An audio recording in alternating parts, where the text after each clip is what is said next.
and other representatives from the various states gathered here. Greetings to you all. At the outset, on behalf of all of us, let me place my sincere gratitude to Thiru M.K. Stalin, the Honorable Chief Minister of Tamil Nadu, for gathering us all here together today. The proposed delimitation of Lok Sabha constituencies is hanging over our heads like the sword of Damocles. Various reports indicate that the BJP-led union government is going ahead into the delimitation process without any consultation. This sudden move is not driven by any constitutional principle or any democratic imperative, but by narrow political interests. The delimitation process, if it is undertaken after the census, will lead to a large increase in the number of seats of northern states, while there will be a significant reduction in the representation of the southern states in parliament. This will suit the BJP as they hold greater influence in the north.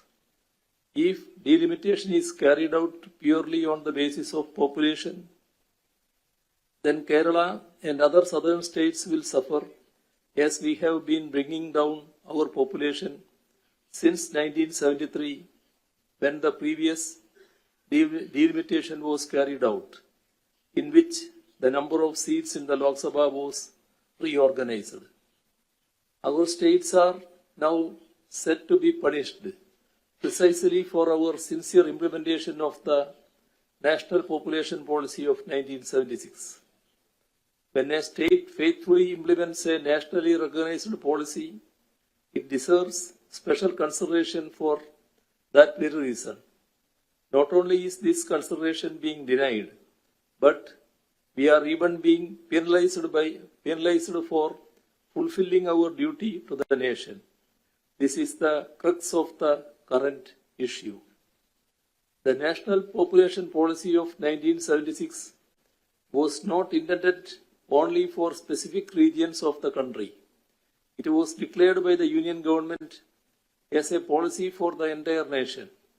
However, many states failed to implement it effectively. Our states, on the other hand, have implemented it commendably. The Union government has praised us time and again for our achievement. Yet the same Union government is now punishing us for having achieved the target and going beyond it. The approach seems to be, now you have a smaller population, so now you deserve lesser funds and lesser representation. This is deplorable. Our states, which have implemented the national population policy with dedication upholding the broader national interest, are already being punished in another way. This punishment is in the form of cutting short our share of taxes that is constitutionally due to us.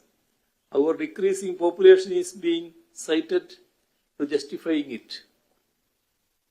Kerala's share, which was 3.875% during the 10th Finance Commission, has now dwindled to a paltry 1.925% in the 15th Finance Commission. Effective implementation of population control measures invariably leads to rise in the public health spending. However, while devolving funds, no special consideration is given for the same.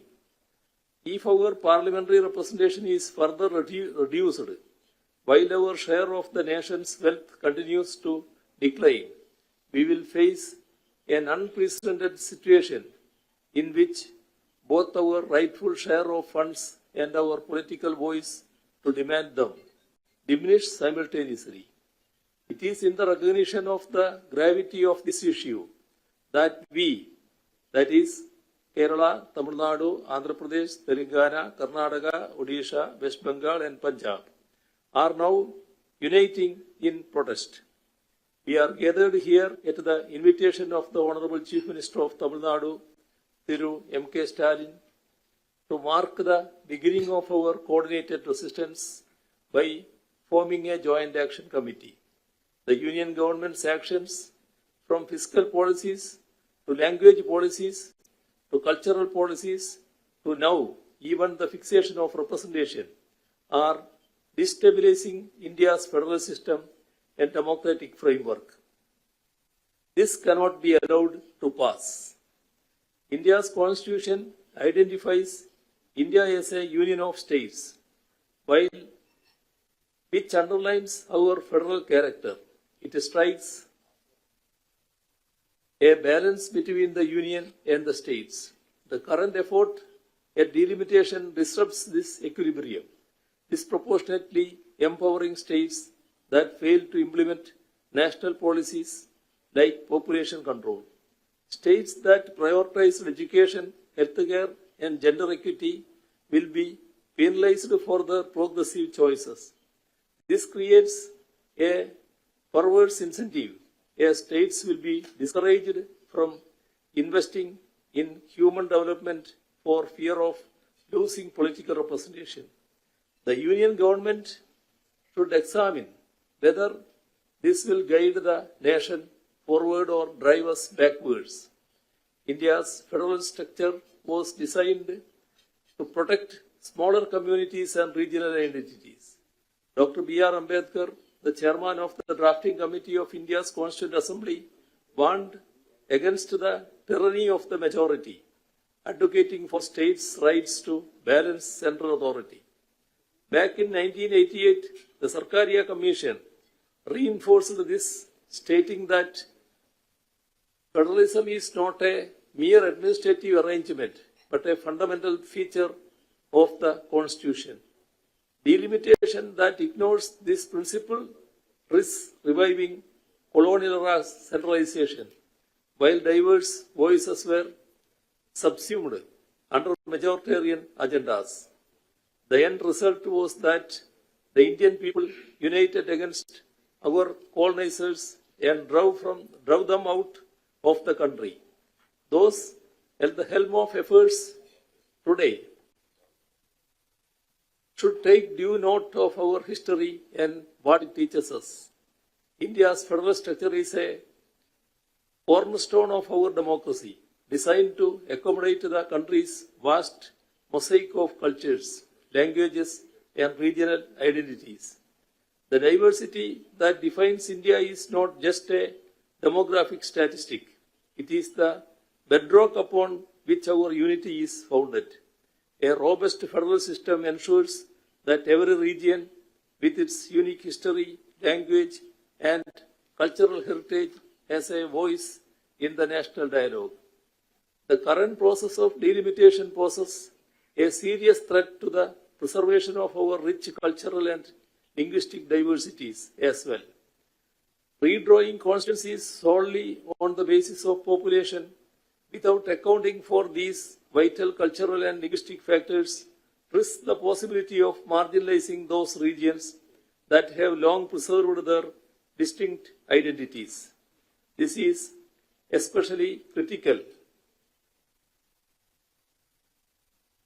for our states, which not only contribute to the nation's demographic fabric, but also enrich its cultural landscape. The strength of India lies in its plurality. Our cultural and linguistic diversities are assets that strengthen our nation, enabling us to harness a wide range of perspectives and innovations. Kerala's Kudumbashree initiative, which empowered millions of women, and Tamil Nadu's midday meal scheme are state-specific innovations that became templates for the nation later on.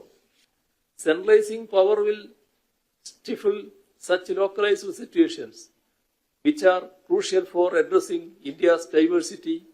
Cultural preservation and federalism are intertwined in the Indian experience underlines it. When smaller or less populous states lose political clout, their capacity to safeguard their cultural traditions diminishes.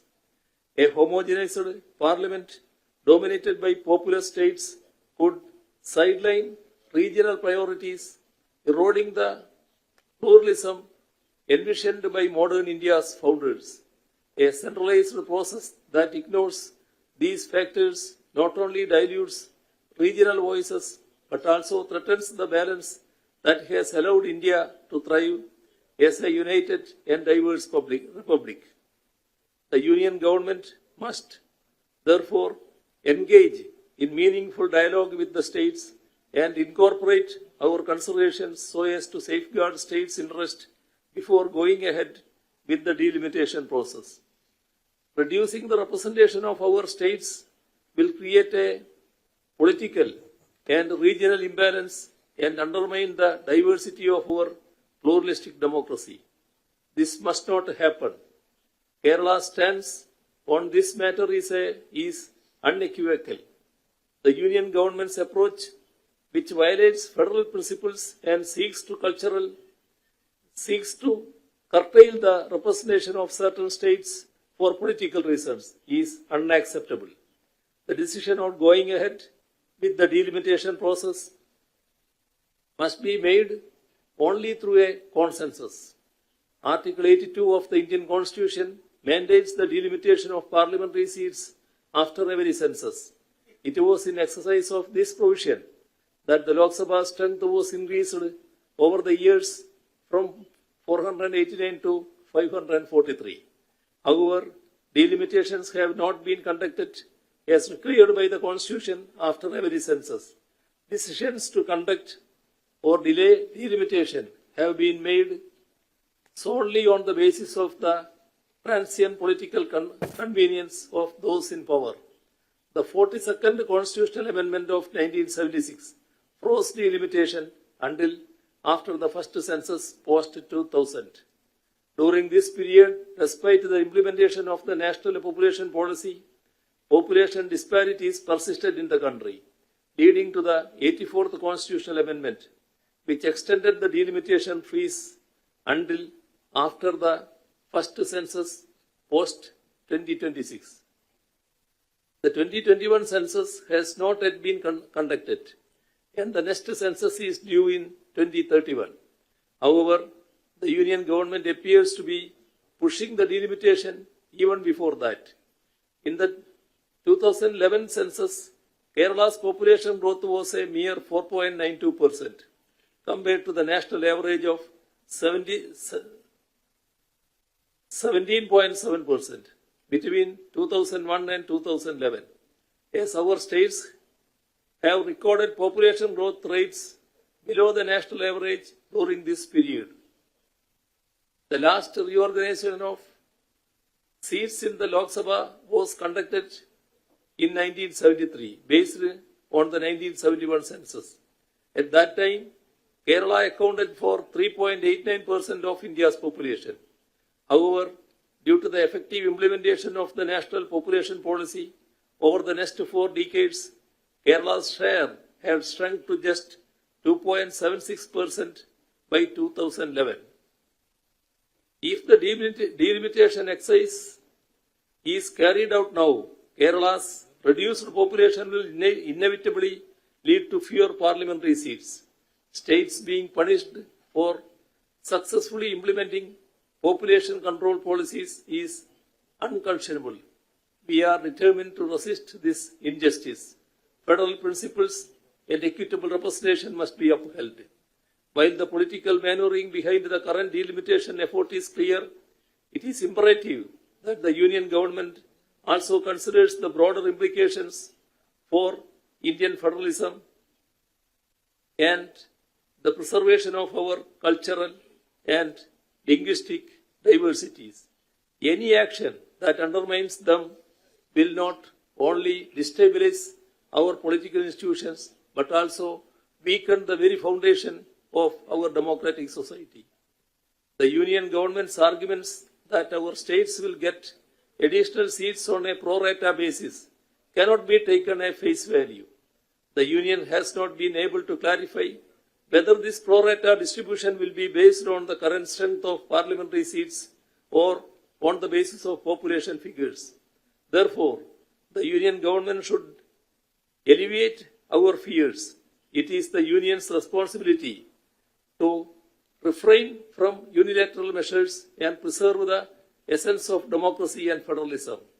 We need to ensure that the delimitation exercise is carried out in such a way that our current proportional share of seats in the parliament is retained. This is the consensus that we all need to arrive at. I am sure that we will be able to do that, and that this meeting will serve as a strong foundation for the formation and functioning of the Joint Action Committee, which will take the steps forward in making our consensus upheld at the national level. Let me conclude by stating that federalism is not a gift from the Union, but a right of the states. Our collective resistance is not just about seats. It is a fight to preserve India's soul as a diverse and inclusive democracy. Thank you.